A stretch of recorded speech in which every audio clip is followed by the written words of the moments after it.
Good day once again, everybody. You're all welcome to our second series of our biology past question evaluation.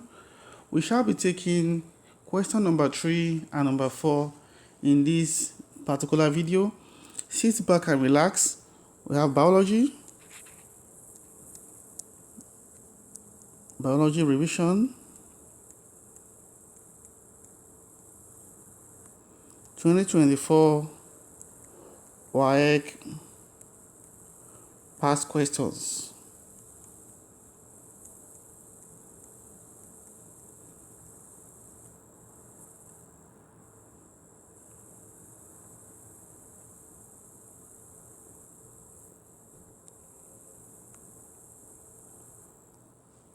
We are live from SciAfrika.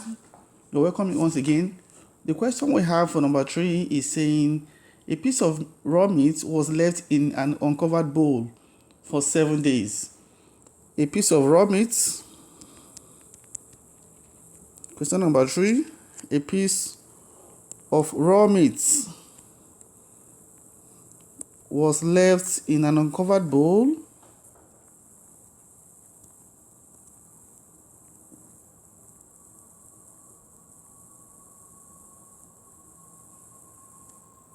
for 7 days. For 7 days. Use the information to answer the question 3A and 3B. The first one is asking us to state 4 likely changes that will be observed in the meat. Roman figure I says state 4 likely changes.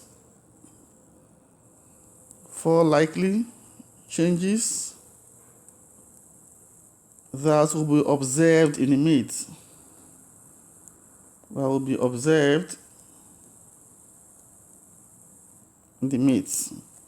As we all know that since the meat was left uncovered in a bowl and it was left there for a period of 7 days, a lot of chemical decomposition would take place in the meat because it was exposed to the atmosphere. Bacterial action will also occur. So in that case, the meat will become bad and also become stale, such that we won't be able to consume the meat after 7 days. So these likely changes that we will observe in the meat are, number 1, these are the answers to that question. Number 1, bad odor we'll observe that the meat will begin to have bad odor. If we move close to the meat, we'll perceive what? Bad odor. That's number 1. Bad odor or offensive smell. Number 2 that we'll observe in the meat is change in texture. Change in texture. If you happen to touch the meat, you observe that the meat has what? A different texture because of what? Because of the decomposition of the meat. It becomes softer. That's change in texture. The C part, the third one that we'll observe in the meat is what? Is that we'll have change in color. The color of the meat begins to change because of the decomposition of the meat, breakdown of the meat. Another thing we could observe in the meat is we'll find water around the meat. You can find water around the meat, presence of water around the meat due to breakdown, presence of water around the meat. One other important thing we may also observe around the meat is there will be microbial growth. There will be what? There will be microbial growth. Microbes will be growing on the meat and also in the meat. There will be microbial growth. We could also see maggots because when things begin to decompose, houseflies will have to visit the material and begin to dump their eggs on the material that is decomposing, so that their eggs can actually hatch to maggots and get a ready food for growth. So houseflies are known to lay their eggs on decaying or decomposing organic materials to provide food for their young ones. So we can find what? Presence of maggots on the decomposing meats. These are the likely changes we can observe on the meat that was left in an uncovered bowl for 7 days. My God. So this is any four of this question, any four of these answers here is good for that question. Roman figure II question. The next one is Roman figure II question. Is asking us to name the biological process that led to the changes that we observe in the meat. Biological changes. The biological changes that led to the observations that we did in the other question. That led to the changes observed. The answer to that question is actually very simple. We've mentioned it before. It is decay. It's decay, or we can call it decomposition. Decomposition, that's breakdown of the meat. We can also call it putrefaction. Putrefaction. So, putrefaction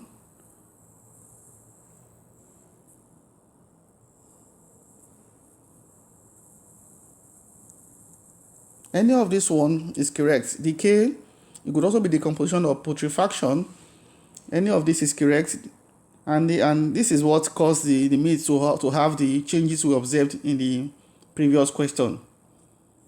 The next question is giving us a table. And the table is saying we should list four methods of preserving meat to prevent it from changes in the 3A above, and mention the principle involved in the method we have mentioned. I will draw the table here so that we can understand what we are trying to say. We have the table saying, that's Roman figure III. It's saying we have four methods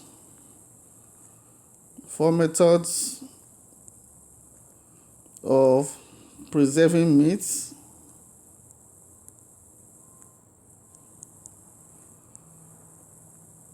And one principle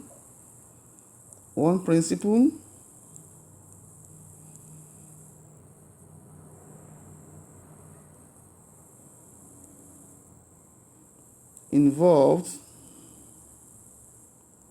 in the preservation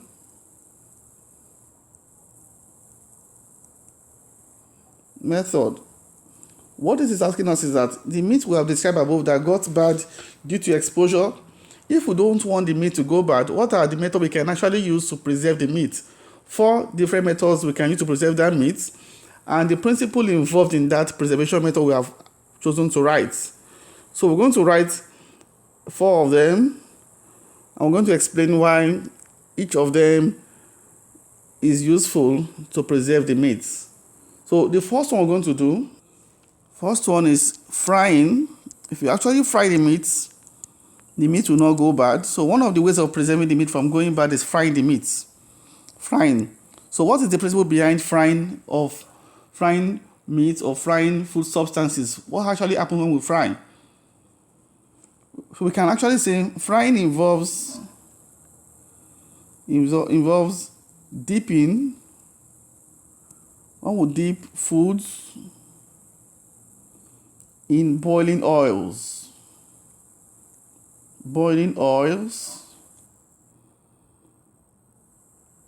To dehydrate the food and decrease microbial growth. When we fry food substances, the boiling oil, that hot oil, helps to remove excess water in the food. It helps to dehydrate the food so that microbes don't begin to grow in the food. The fact is that microbes grow in a moist environment. They grow so much in a moist environment.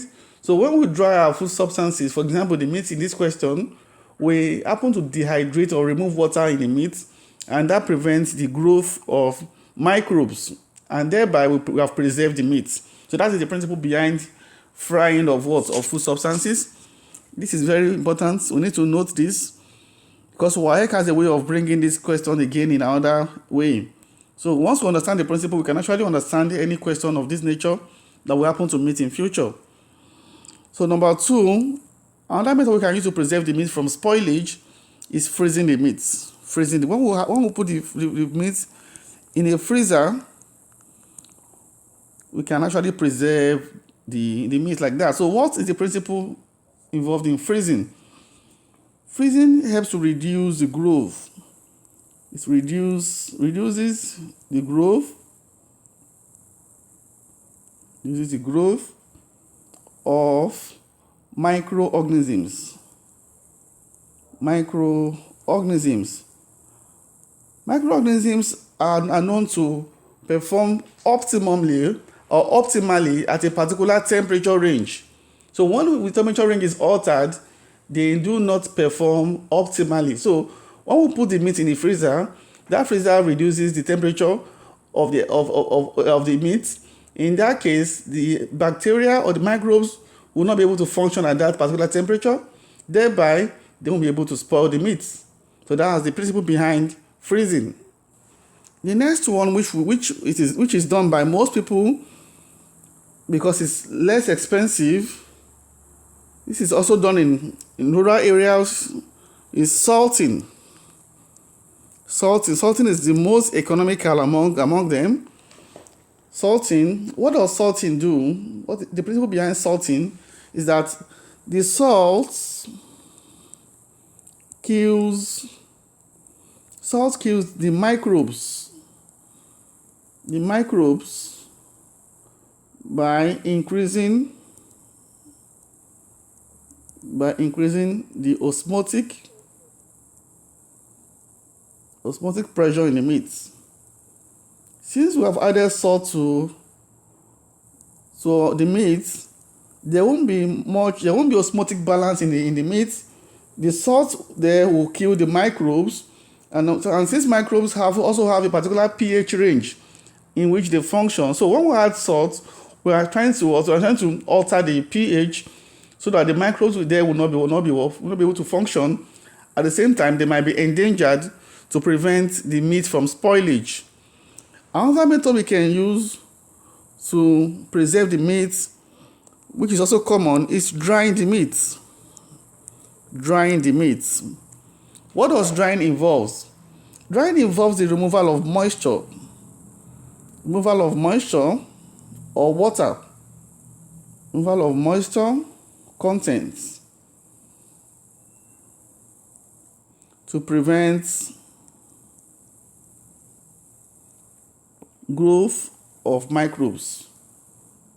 When we dry, we will remove the water content in the meat so that we can prevent the growth of microbes. Like I said before, microbes grow very well in a moist environment. So when moisture is removed, they have no option than to be inactive. So in some cases, most of them are even endangered during drying. So drying is a very good way of preventing spoilage of meat. Another method we can use to prevent the meat from undergoing decay is smoking the meat. Smoking. When we smoke the meat, at the same time, smoking also reduces the water content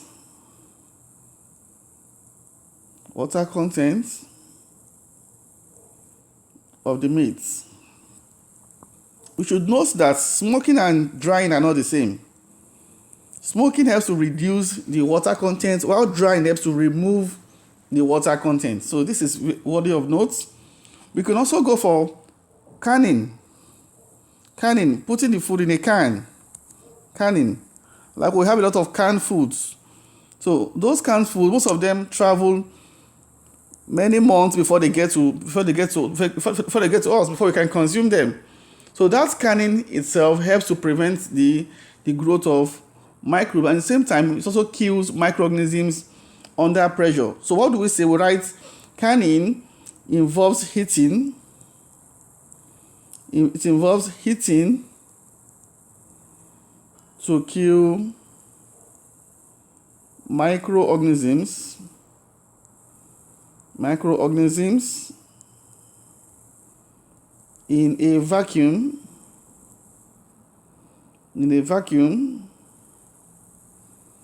under pressure.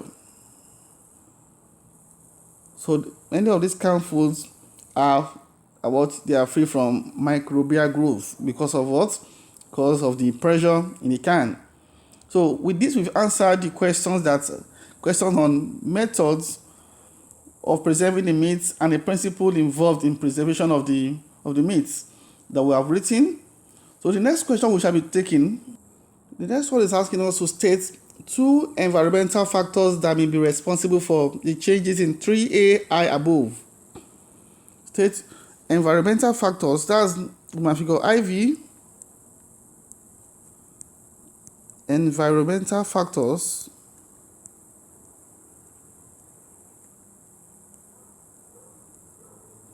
responsible for changes in 3AI above. And 3AI, the changes we have in 3AI is decay or decomposition. So what are the factors? What are the environmental factors that can cause decay to happen? Number one, we have temperature. Temperature can cause decay to happen. That's a change in temperature. We also have humidity. We have oxygen. And we have moisture. These are environmental factors that can cause decay to occur. So the next question we'll go into is name the B part says name one method of preserving the following food items. That's number 3B. The B part of the question is saying we should name one method of preserving the food items, the following food items. Number one, we have dried maize grains. Dried maize grains. How can we preserve dried maize grains? We'll have the fresh tomatoes.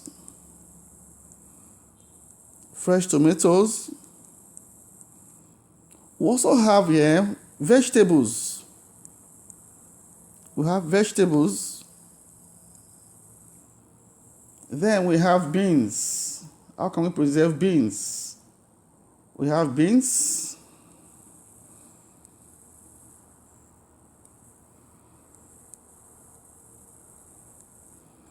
And we'll have milk. We have milk.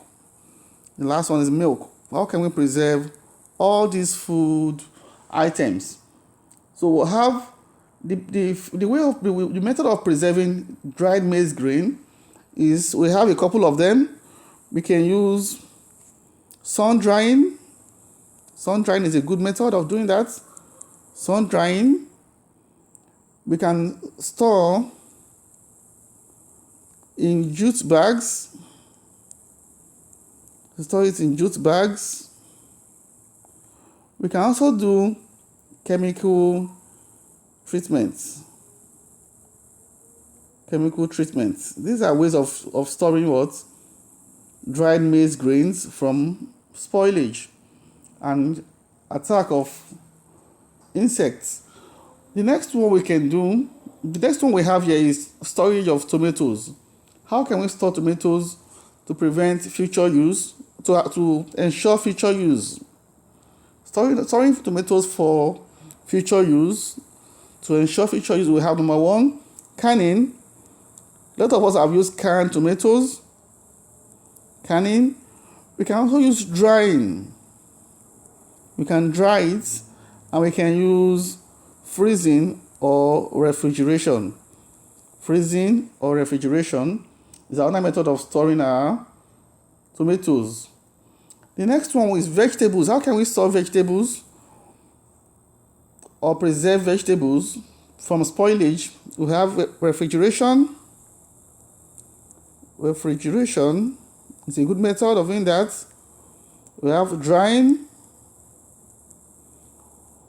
Another one is the beans. That's the next question. Is asking us how to preserve beans from spoilage. We can preserve beans from spoilage by sun drying. Can sun dry our beans? Sun drying.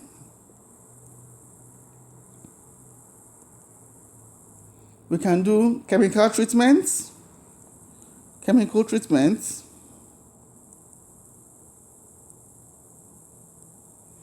We can also store them in airtight containers. Use of airtight containers.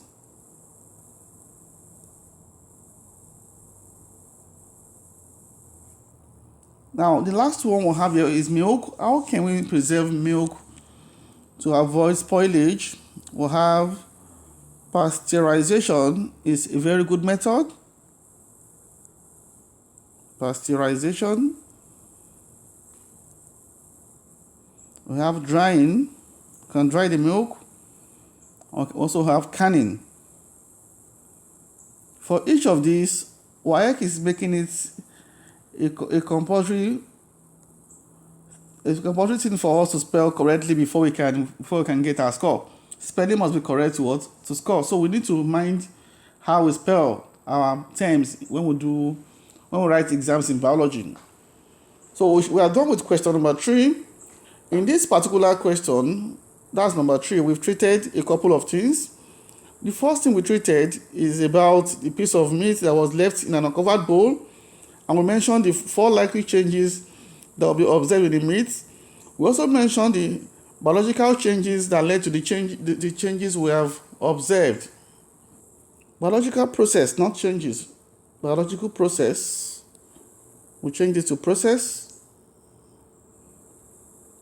Biological process that led to the changes we observe. We have decay, or we can call it decomposition or putrefaction. We've mentioned the 4 methods of preserving the meat and the principles involved in each of them. We have also gone down to mention the environmental factors responsible for the changes in 3A above.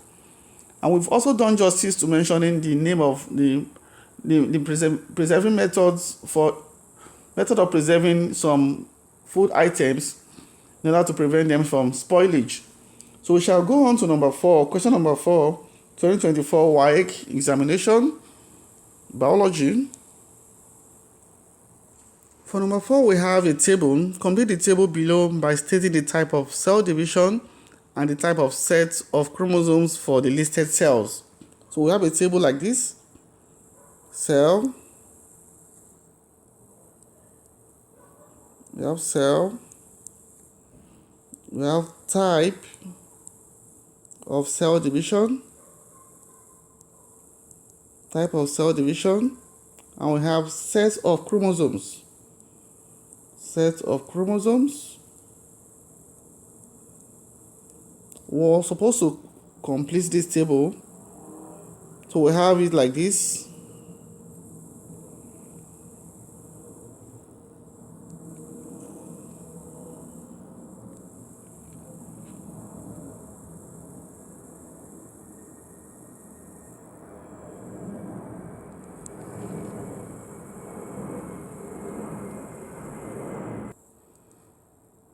We have this. We have the onion cell. Onion cell. We have the sperm cell. We have the pollen grain. We have the ovum.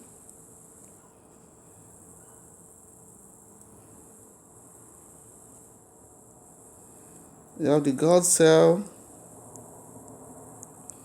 and we have the cheek cell. And we have mitosis at this point, given to us by WAEC. And at this point, we have the diploid. We're supposed to complete this table and fill in the answers. So the first one is asking us, onion cell undergoes a form of cell division called mitosis. We're supposed to fill in the set of chromosomes possessed by onion cell. Sperm cell, we need to fill in the type of cell division it undergoes, and the same thing goes for other questions too. So what we have to know, what we need to notice is that we have in organisms we have the germline cells and we have the body cells. The body cells are diploid while the germline cells are haploid. Germline cells are the gamete cells. The sex cells are the germline cells. And so they are haploid. The germline cells, or we can also call them the gamete cells or sex cells, are the sperm cells and the egg cells. Those cells involved in reproduction are the germline cells or sex cells. They're actually haploid in number because they combine to form the diploid organisms. While the other cells in the body are known as the body cells, and they are actually diploid in number. So knowing that is a good way of answering this question. At the same time, we need to understand that those germline cells or sex cells undergo meiosis. They undergo meiosis while the body cells undergo mitosis. So knowing this will help us to be able to answer this question correctly. Since the onion cell is not a germline cell or is not a sex cell, it is diploid. That's diploid set of chromosomes. So this is diploid. So we've answered that question. The sperm cell is a sex cell, and your sex cells undergo meiosis. So we have this to be meiosis. And at the same time, the sex cells are also haploid because they combine to form the diploid organisms. They are the ones involved in reproduction. So we have haploid there. So pollen grain cells are also involved in reproduction. So we have meiosis. The pollen grains are involved in production. We have meiosis being undergone by the pollen grains, and that is also haploid. The next one is the ovum. The ovum is also a sex cell. The ovum is a sex cell, so it undergoes meiosis, and is also haploid by default. Guard cell is not a sex cell, so it will undergo mitosis. So because it's mitosis, we have what? We have diploid. This one already has diploid. This diploid we have already tells us that it will undergo mitosis because it's not a sex cell. So this is the answer to the question. At the same time, spellings must be correct to score. Be mindful of our spelling so that does not count against us. The next question is asking us, and this is a very simple question. It's saying, what is mitosis? Saying that's Roman figure 2, number 4A, Roman figure 2. 4A, Roman figure 2. Says, what is mitosis? What is mitosis? That's the question. So we need to answer that question. Mitosis, there are a couple of definitions for mitosis. So we're going to write the acceptable definitions for mitosis according to WAEC. So any of these ones we've written is correct. So we write mitosis is the type of cell division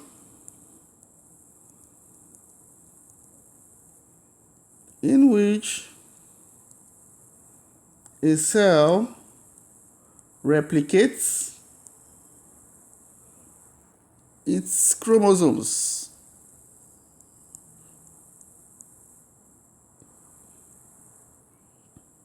and segregates them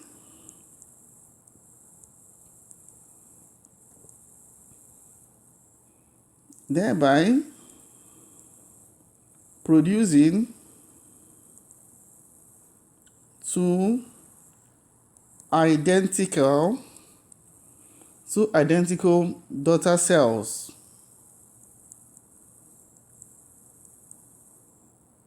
with the same number of chromosomes, with the same number of chromosomes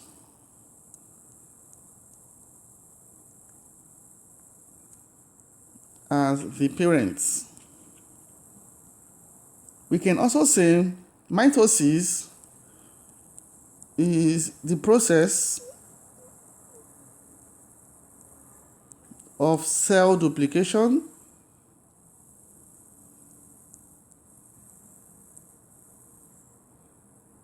in which one cell duplicates to produce two genetical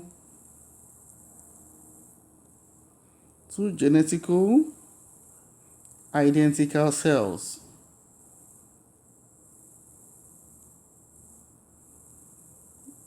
So these two definitions are good for mitosis.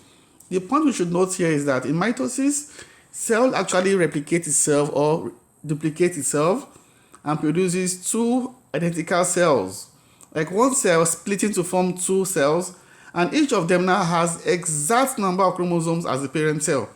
I'll give an example.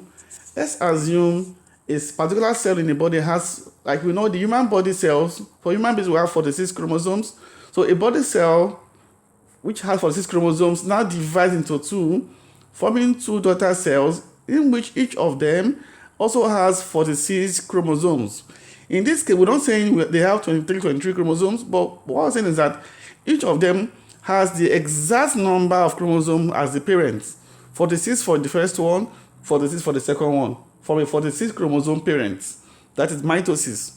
We have the chromosomes being intact in the daughter cells, and that is mitosis. So these two definitions are actually correct for mitosis. The next question is question 4b. Question 4b. This question is asking us to explain how parents with blood group A or B could have an offspring with blood group O. Explain briefly how parents with blood group O, blood group A, whether A or B, could have an offspring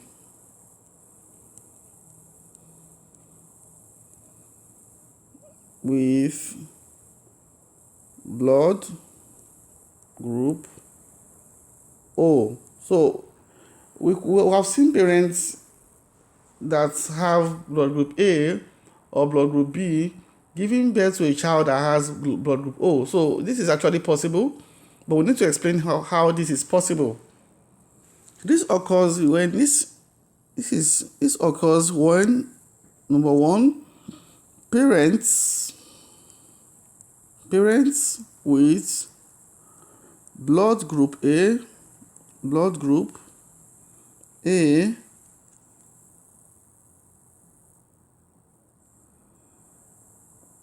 when parent with blood group A has genotype AO, while the parents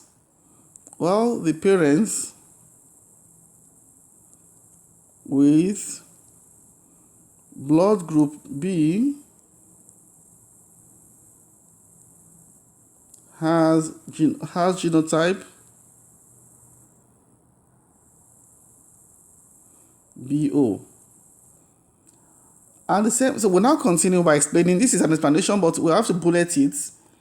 The next step is when an individual,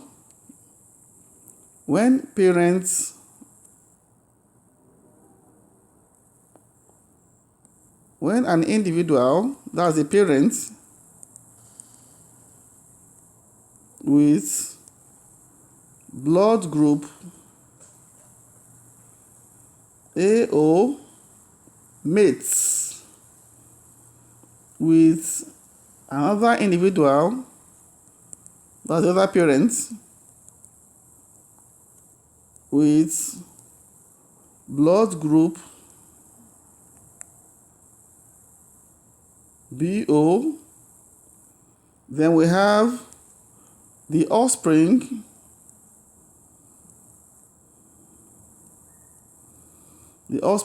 could be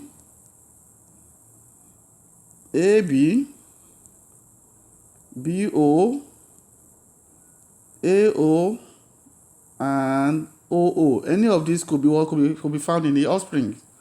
And at the same time, we need to also write that OO, blood group OO, that's genotype OO, is the recessive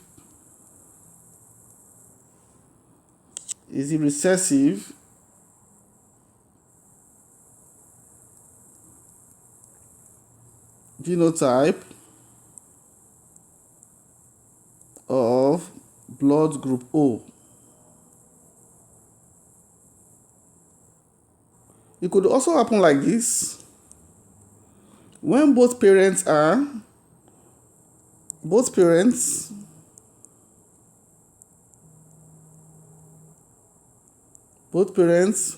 could be B. For example, with blood group genotypes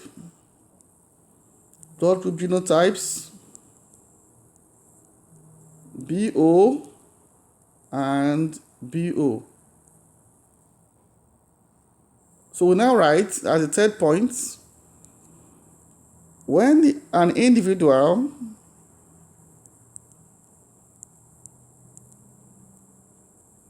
with blood group BO and an individual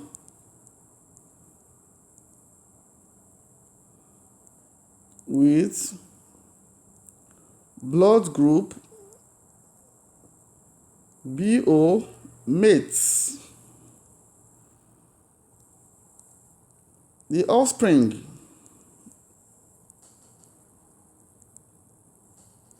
could be BB, BO, or OO. OO is a recessive genotype of blood group O, as we know, like we stated in the other explanation. We're going to do a little explanation of this. How can we have a child with blood group O when the parents are not O type?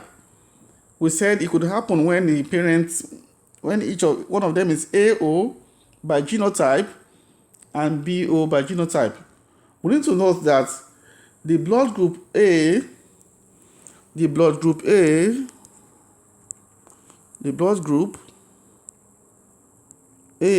could either be AA or AO. At the same time, blood group B could either be BB or BO. So if we have this scenario of a man with AO mating with a woman with blood group BO, let's look at the chance of having a child that has OO. So we have this, it cross like this, that's AB. We'll have this AO. We'll have this is BO.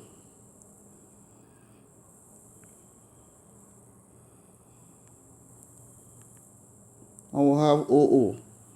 Therefore, there is a 25% chance of two parents of AO and BO genotypes of blood group giving rise to a child that has OO blood group. So If both parents have AA and BB, it is not possible. But if their genotype is AO and BO of blood group, then it's possible that they have a child that has what?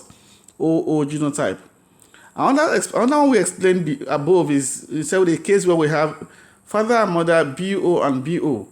Let's look at that again. When both of them are BO and BO, genotype of blood group, BO and BO. When they both have BO, this is also possible. We'll have this BB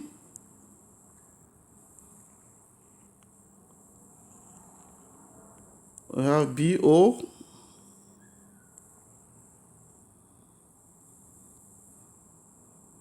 we have BO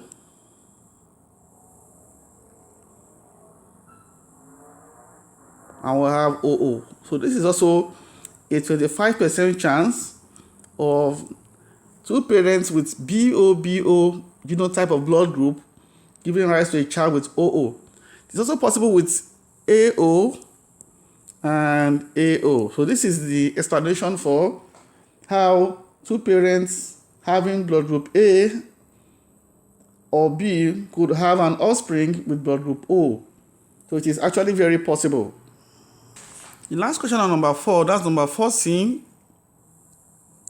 is asking us to explain how genes are involved in the process of evolution. Explanation of how genes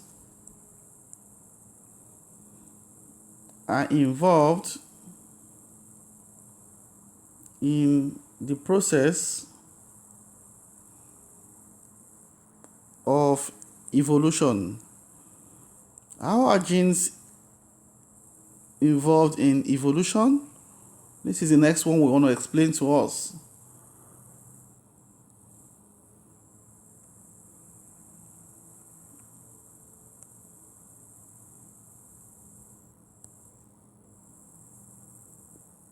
As we know that genes are actually the unit of inheritance, and they are passed from generation to generation. So if there's any change in the gene of a particular generation, that change or that mutation is passed from that generation to the next generation. So in that case, genes are actually involved in the process of evolution of new species. So like I said, it has to do with what? With change. If there's any change in the genes of a particular generation, that change or that adaptation is passed down to the next generation, and by so doing, genes are involved in evolution. So we write that number 1, genes are inherited by next generations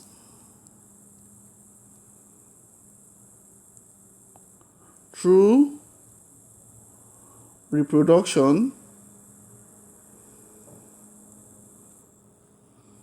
Number 2, sometimes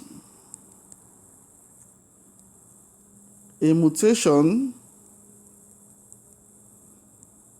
may cause a change in the gene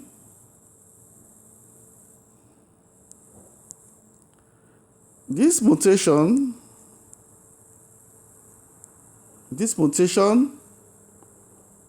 alters the expression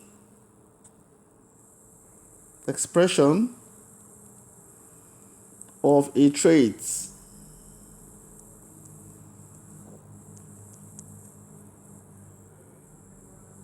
In that case, some of the newly acquired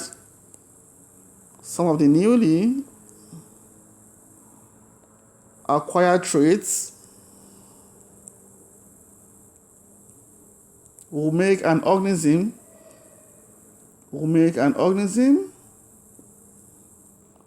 better adapted to its environment,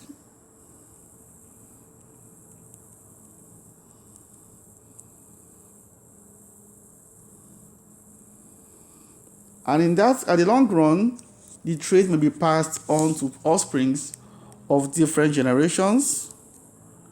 The new traits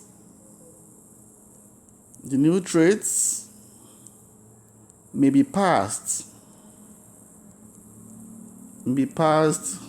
on to offsprings. Of different generations.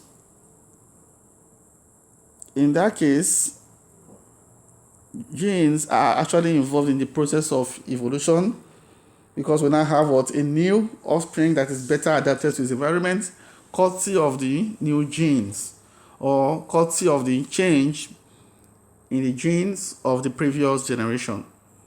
So in this particular video, we've explained number 3 question, WAEC Biology 2024. We've also explained number 4 question. We said number 4a has to do with mitosis and a table which we have to complete. We've done that.